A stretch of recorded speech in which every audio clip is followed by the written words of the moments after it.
తిరుమల శ్రీవారి ఆలయంపై హెలికాప్టర్ చక్కర్లు కొట్టడం కలకలం రేపుతుంది. ఆ స్థానం మండపంపై నుంచి హెలికాప్టర్ వెళ్లింది.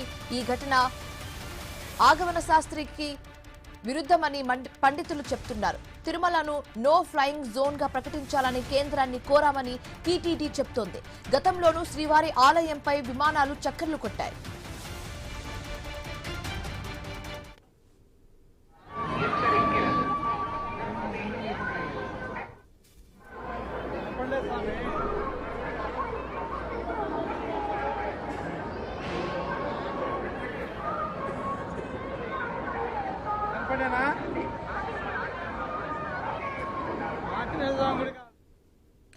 తిరుమల శ్రీవారి ఆలయంపై హెలికాప్టర్ చక్కర్లు కొట్టడం కలకలం రేపింది. ఇదే అంశానికి సంబంధించి మరింత తాజా సమాచారం మా కరెస్పాండెంట్ గోపీనాథ్ అందిస్తారు. గోపీనాథ్, గతంలో కూడా అసలు ఆ ఏరియాని నో ఫ్లయింగ్ జోన్ గా ప్రకటించాలన్నట్టుగా విజ్ఞప్తి కూడా చేయడం జరిగింది.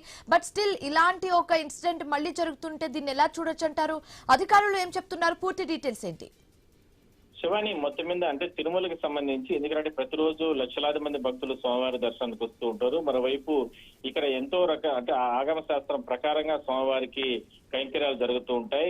కలియుగ దైవంగా స్వామివారు ఇక్కడ వెలిసి ఉన్నారు, స్వయంభూగా ఇక్కడ వెలిసి ఉన్నారు. కాబట్టి ఈ ఆలయం అంటే వెంకటేశ్వర స్వామి ఆలయం పైన ఎటువంటి రాకపోకలు జరగకూడదనేది ఆగమ శాస్త్ర పండితులు చెప్తారు. అందువల్లనే తిరుమలకి సంబంధించి నో ఫ్లైన్ జోన్ గా ప్రకటించాలని చెప్పి గతంలో ఎన్నో సంవత్సరాల నుంచి కూడా కేంద్ర ప్రభుత్వాన్ని అంటే కోరుతున్నప్పటికీ కూడా, టీటీడీ విజ్ఞప్తి చేస్తున్నప్పటికీ కూడా, ఏపీ ప్రభుత్వం విజ్ఞప్తి చేస్తున్నప్పటికీ కూడా ఎక్కడా కూడా దానికి సంబంధించి నో ఫ్లైన్ జోన్ గా ఎక్కడా కూడా ప్రకటన అయితే ఇప్పటి వరకు కూడా చేయలేదు. అయితే చాలా సార్లు ఈ రకంగా విమానాలు చక్కర్లు కొట్టడం లేదంటే హెలికాప్టర్లు చక్కర్లు కొట్టడం పరిపాటిగా మారింది. ఎందుకంటే తిరుపతి ఆధ్యాత్మిక క్షేత్రం, ఇక్కడ తిరుపతి దగ్గరలోనే ఈ రకంగా అంటే ఎయిర్పోర్ట్ ఉన్న నేపథ్యంలో ఇక్కడ రాకపోకలు అంటే జాతీయ స్థాయిలో కావచ్చు, అంతర్జాతీయ స్థాయిలో ఉన్నటువంటి విమాన రాకపోకలు అనేవి సాగిస్తూ ఉంటారు. అయితే 7 కొండల అనుసంధానంలో పైన హెలికాప్టర్లు కావచ్చు, ఇట్లా విమానాలు రాకపోకలు జరుగుతున్న సందర్భంలో ఈ రకంగా అర్చకులు కావచ్చు వీళ్ళందరూ కూడా ఇప్పటికే తీవ్ర ఆగ్రహం వ్యక్తం చేయడం జరిగింది గతంలో కూడా.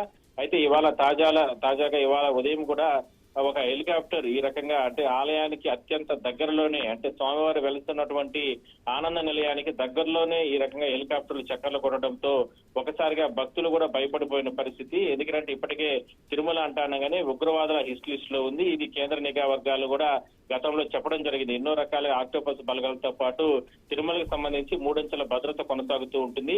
అలాంటిది తిరుమలకు సంబంధించి ఎక్కడా కూడా డ్రోన్లు కానీ ఇట్లా హెలికాప్టర్లు కానీ ఇట్లా భద్రత పరంగా కూడా ఎగరవేయకూడదు అనేది ప్రధానంగా అంటే నిఘా వర్గాలు ఇప్పటికే కూడా హెచ్చరికలు జారీ చేయడం జరిగింది. అయితే తరచుగా ఇట్లా 2 రకాలుగా, ఒకటి ఆగమ శాస్త్రం ప్రకారం విరుద్ధం, మరోవైపు తిరుమల ఆలయానికి భద్రత పరంగా కూడా అంటే ఇబ్బందికరంగా ఉంటుంది అనేది అధికారులు చెప్తున్నప్పటికీ కూడా ఈ రకంగా ఇవాళ మరోసారి హెలికాప్టర్లు అనేది చక్కర్లు కొట్టడం జరిగింది. అయితే మరి ఎందుకు హెలికాప్టర్ చక్కర కొట్టింది అంటే ఏ ప్రాతిపదికన హెలికాప్టర్లు ఇక్కడ అధికార యంత్రాంగం ఎవరైనా సరే నిఘా వర్గాల ఉన్న నేపథ్యంలో వాళ్ళు ఎవరైనా సరే ఇట్లా అంటే పర్యటనలో భాగంగా ఎవరైనా వచ్చారా, ఇట్లా అన్ని కోణాల్లో కూడా టీటీడీ విజిలెన్స్ అధికారులు దర్యాప్తు జరుపుతున్నారు. సో మొత్తం మీద భక్తులు మాత్రం తీవ్ర ఆగ్రహం వ్యక్తం చేస్తున్నారు. మరోవైపు ఆలయానికి సంబంధించినటువంటి ఆలయం అర్చకులు కూడా దీనిపైన అభ్యంతరం వ్యక్తం చేస్తున్నారు.